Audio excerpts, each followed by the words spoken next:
In Lamara City, Ebony and Tay were inseparable. Everyone who saw them together couldn't help but smile. Their love felt effortless, full of laughter, little jokes and dreams whispered under the evening sky. They would stroll by the river, hands intertwined, sharing secrets and planning a future that seemed perfect. Ebony loved the way Tay looked at her, like she was the only person in the world.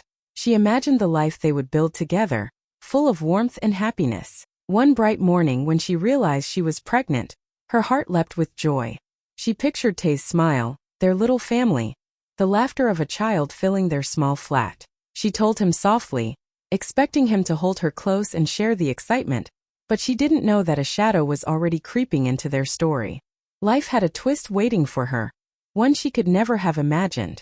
She clutched her growing belly, dreaming of the love that would grow stronger, not knowing that the very man she trusted most might be the one to turn away when she needed him the most.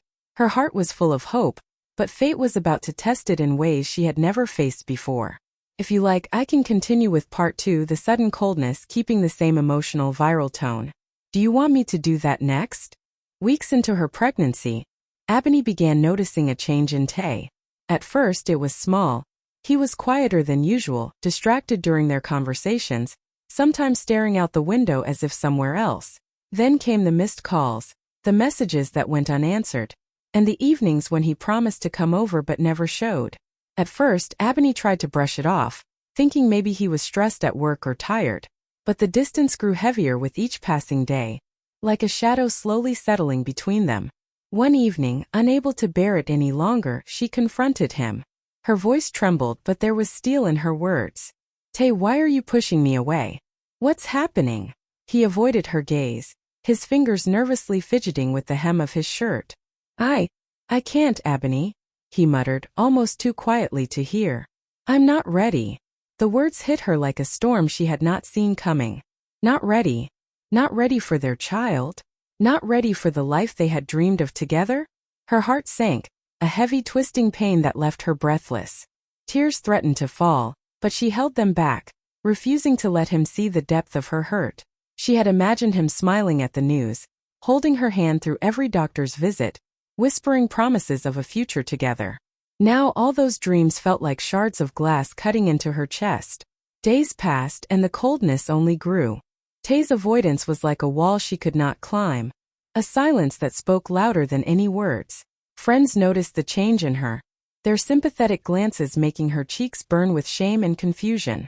She felt abandoned, carrying a life she had hoped would bind them closer, only to realize that sometimes love falters when it is needed most. Yet, despite the ache in her heart, a small flicker of determination remained. She had to protect the child growing inside her, even if it meant facing the world alone. I can now continue with part 3, the abandonment keeping the story D. One rainy evening, as the city streets of Zawina district glistened under the dim glow of streetlights, Tay quietly packed his bag. He didn't speak, didn't leave a note, didn't look back. The sound of the rain hitting the tin roof mixed with the soft thud of his footsteps as he walked out the door, leaving Ebony alone in their small rented flat. She heard the door click behind him and then silence. The kind of silence that presses down on your chest and steals your breath. She clutched her belly instinctively, feeling the tiny, gentle movements of the life inside her. A life that now seemed more precious than ever because it was hers to protect. Outside, neighbors whispered, their voices carrying through the thin walls. Some shook their heads in pity, others murmured words of judgment. How could he leave her like this? Ebony heard snippets as she pulled the blanket tighter around her shoulders, her body trembling from both the chill of the room and the chill in her heart. Her eyes stung, but she refused to cry out loud. Tears fell silently, tracing quiet rivers down her cheeks. She had loved him with everything she had imagined a future full of laughter and warmth, and now it was gone, leaving a hollow ache that seemed too heavy to bear. Yet, even in the pain she felt a small, unshakable spark. The baby inside her kicked, and she pressed her hand to her belly, whispering softly, I'll protect you, little one. No matter what, I'll keep you safe. She thought of her mother's words. The world may leave you, but God never will. She wiped her tears and drew a deep, steadying breath. The room felt emptier than ever, but inside her determination began to bloom. She might be alone, but she was not defeated. The storm outside mirrored the storm in her heart, but she knew one thing. This child would have a mother who would fight, who would love fiercely, and who would rise even when the world tried to break her. I can continue with part 4, The Weight of Low. Days slipped by like quiet shadows, each one heavier than the last. Ebony woke to empty mornings, the silence of the small flat pressing down on her chest. She went to doctor's appointments alone, her hand resting protectively over her growing belly, listening to the steady heartbeat of the tiny life inside her. Nights were worse. Cravings woke her in the dark, and she wandered the kitchen for snacks she barely had the energy to prepare. Sleep was shallow and fleeting, filled with dreams of what could have been, of laughter and love now gone. Each day the absence of Tay, the man she had trusted with her heart, felt like a hollow weight she could not shake. Through it all, her mother, never left her side. She cooked meals, ran errands, and sometimes just sat quietly beside her, holding her hand as if passing strength through touch alone. "Your strength will protect both of you, child," said one evening, brushing a tear from Ebony's cheek. "The world may leave you, but God never will." Those words settled deep in Ebony's heart. She realized that while Tay had walked away, she was not truly alone. The baby inside her, tiny yet powerful, gave her courage she didn't know she had. She began to speak to the unborn child, whispering promises she would keep. "I will never let anyone hurt you. I will protect you with all that I am." Even in the loneliness, Ebony found small moments of light. She painted the nursery herself, choosing soft pastel colors that made the room feel warm and safe. She sewed tiny clothes, laughing softly at the tiny socks and hats, imagining the day she would see her baby wearing them. Each small task reminded her that she was capable, that her love alone could nurture a life, even without the man who had promised to be there. And with every day that passed, the hollow ache in her chest began to transform into determination, into courage, and into a fierce, unbreakable love that no one could take away. I can continue with part 5. Soon, word of Tay's departure spread across Lamra City like wildfire. People whispered in markets, salons, and church gatherings. "Did you hear? He left her while she's pregnant," some said, eyes wide with pity. Others shook their heads in disbelief. "Such a heartless man," a few muttered, while some cruel tongues even mocked Ebony, saying she must have done something wrong to make him leave. Everywhere she went, she could feel the weight of their stares, the silent sympathy, the hidden gossip, the kind smiles that carried pity instead of warmth. At first, the whispers hurt deeply. She wanted to scream, to defend herself, to tell everyone that she had loved him with all her heart, that she didn't deserve the pain he caused. But instead, Ebony chose silence. She decided that her energy was better spent on something pure, her child. She poured her love and pain into preparing for the baby's arrival. She began sewing tiny clothes, her hands trembling at first but growing steadier with each stitch. She made small shirts and soft blankets, humming to herself as the needle moved. Sometimes she would pause, place her hand on her belly and whisper, "You and I are going to be okay." She painted the nursery herself, choosing gentle pastel colors that reminded her of peace and new beginnings. The walls slowly transformed from dull gray to soft hues of yellow and mint, glowing in the afternoon light. Each stroke of paint felt like healing, like a promise that life would bloom again. Some days she would stand by the window, watching mothers walk by with their children, and feel a pang of both sadness and hope. The rumors still floated around, but Ebony learned to rise above them. Her love for her unborn child became louder than the noise of the world. People could talk, they always would, but she had something far more powerful than their words. A purpose. And as she hummed lullabies to her growing baby, the whispers faded into the background, replaced by the quiet S. One quiet afternoon, when the sun hung low over the rooftops of Zawina district, Ebony heard a soft knock on her door. It was Oba, her neighbor from across the hallway. He stood there with a small basket of groceries in his hands, smiling gently. "I thought you might need these," he said shyly. Inside were fresh vegetables, fruits, and a loaf of warm bread. At first, Ebony didn't know what to say. She had grown used to doing everything alone and didn't want anyone's pity. But there was something kind and genuine in Oba's eyes that made her pause. She thanked him quietly, not realizing that this small act of kindness would soon become her lifeline. Over the next few weeks, Oba's presence became a steady comfort. He helped her carry things from the market, drove her to clinic appointments when she felt too tired to walk, and sometimes just sat outside with her talking about ordinary things, music, weather, life. Ebony learned that Oba was also a single parent. His wife had passed away when their daughter was still a baby. "I know what it's like," he said one evening, his voice soft. "It's hard at first, but it gets easier when you realize you're not alone." Those words touched something deep inside her. For the first time in months, Ebony felt seen. Not as the woman who had been abandoned, but as someone strong and capable. She began to smile more, laugh softly, and find peace in the simple moments they shared.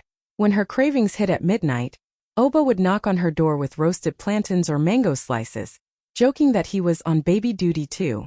Slowly, Ebony started believing in kindness again. She realized that love didn't always have to come wrapped in grand promises or fancy words. Sometimes it came quietly, through helping hands, shared stories, and gentle understanding.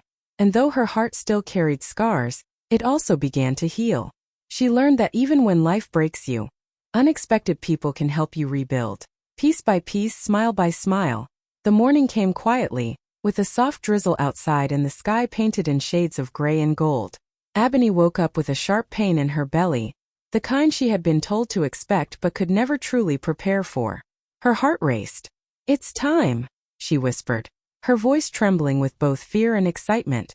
Oba rushed her to a Hina hospital, and her mother met them there, holding her hand as nurses guided her into the serene, softly lit maternity ward. The smell of antiseptic mixed with the faint scent of lavender, and somewhere in the background, a lullaby played gently. Hours passed in waves of pain and courage. Sweat covered Ebony's forehead, and her grip on her mother's hand grew tighter with each contraction. She wanted to scream, to give up, but then she thought of the tiny heartbeat she had heard months ago, the heartbeat that had kept her going through every tear, every lonely night. That thought gave her strength. "Breathe, my child, breathe," her mother whispered, tears glistening in her eyes. The doctor's calm voice guided her through each push, each moment of agony and hope tangled together. And then it happened. A cry sharp and pure filled the room. Ebony froze, her breath catching in her chest. That cry, her baby's first sound, broke something inside her and healed it all at once. The nurses smiled through tears, the doctor whispered congratulations, and her mother sobbed openly, praising God under her breath. Ebony's eyes filled as she reached out trembling hands to hold her son. He was tiny, wrapped in a soft blue blanket, his little fingers curling around hers as if promising, "I'm here now, Mama." In that moment, all the pain, betrayal, and loneliness melted away. What was left was something fierce and beautiful, a love so powerful it felt like light. As she looked at his face, Ebony knew her life would never be the same again. She wasn't just surviving anymore. She was beginning again. Not as the woman who was left behind. Tay slowly reached out his hands, his fingers trembling as he looked at the tiny boy sleeping peacefully in Ebony's arms. For a moment he saw everything he had thrown away. The love, the home, the dreams they had once shared. "Can I hold him?" he asked softly, his voice barely above a whisper. Ebony didn't answer right away. She looked at him, really looked, at the man who had once promised her forever and then vanished when forever began to take shape. Her eyes were calm, but behind them was the pain of every lonely night, every tear she had shed, every appointment she had faced alone. "You left us," she said finally, her voice steady but filled with emotion. The words hit Tay harder than any shout ever could. He lowered his hand slowly, unable to meet her gaze. "I know," he murmured, guilt heavy in his tone. "I made a mistake, Ebony. I was scared. I thought I wasn't ready." Ebony looked down at her baby, gently tracing his tiny fingers. "You thought you weren't ready," she said quietly. "But I didn't have that choice. I had to be ready the moment you walked away." Her words hung in the air, sharp but honest. Tay swallowed hard, feeling the weight of her truth settle in his chest. The baby stirred, letting out a small, soft cry. That sound, the same first cry that had filled the hospital room days before, reminded Ebony of everything she had endured to bring him into the world. That cry was her victory, her turning point. It was proof that even after being abandoned, she had created life, love, and strength from her pain. Ebony adjusted the baby gently, her eyes softening but her tone still firm. "He doesn't need empty promises, Tay. He needs peace. And I'll make sure he has it." Tay nodded slowly, tears in his eyes. He finally understood that this was no longer his story to control.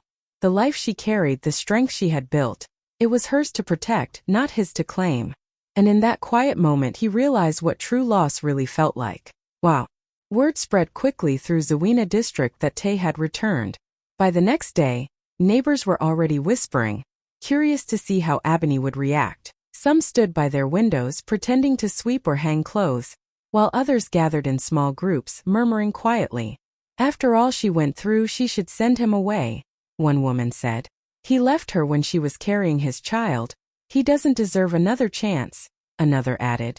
But others shook their heads and sighed, saying, maybe he's changed. Maybe he came to make things right. When Tay arrived at Ebony's home, carrying a small gift for the baby, the entire neighborhood seemed to hold its breath. Her mother watched silently from the doorway, her eyes guarded but curious. Ebony opened the door slowly, her baby in her arms. Tay greeted her softly, unsure of his place, his voice trembling with regret. The air felt thick with tension, but Ebony stood tall, her face calm and composed. She didn't shout, didn't cry, didn't collapse into his arms as some expected. Instead, she looked him straight in the eye, the same man who once made her heart race, and said quietly, "You can come in." Neighbors peeked from corners, whispering about how calm she was. Some thought she must have forgiven him completely. Others said she was too proud to show her pain. But inside that small room, the truth was different. Ebony wasn't cold, she was strong. Her baby's tiny hand gripped her finger tightly, and she felt a rush of peace.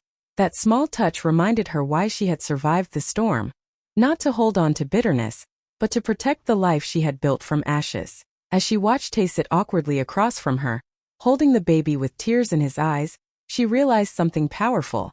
Forgiveness didn't mean weakness, and strength didn't mean hate. Her calmness wasn't surrender. It was victory. Those watching from the outside saw only a quiet woman, but if they looked closer, they would have Ebony sat quietly that evening, rocking her baby to sleep. The soft hum of her lullaby filled the small room while Tay sat across from her, eyes lowered, unsure of what to say. The silence between them was heavy, filled with memories, of laughter that once lived here, of promises broken, of a love that had changed shape forever. Ebony watched her baby's face, so peaceful, and knew it was time to decide what kind of future she wanted for him. When she finally spoke, her voice was calm but steady. "Tay," she said, "if you truly want to be in our son's life, it won't be with words. It will be with actions." Tay looked up, his eyes wet. "I don't want apologies," she continued softly. "I want responsibility. I want respect. I want honesty. You left when things got hard, but this time if you stay, it will be because you've grown, not because you feel guilty." Tay's throat tightened as he listened. The man who had once run from fear now sat before the woman he had hurt most, realizing how much strength it took for her to even speak to him with such grace. He nodded slowly, shame washing over him. "I understand," he whispered. "I can't undo what I did, but I'll try to make it right. I just want to be there, for him and for you if you'll let me." Ebony studied his face for a long moment. She could see sincerity in his eyes, but she also knew trust wasn't something that could be handed back easily. "Then prove it," she said finally. "Not to me, but to him."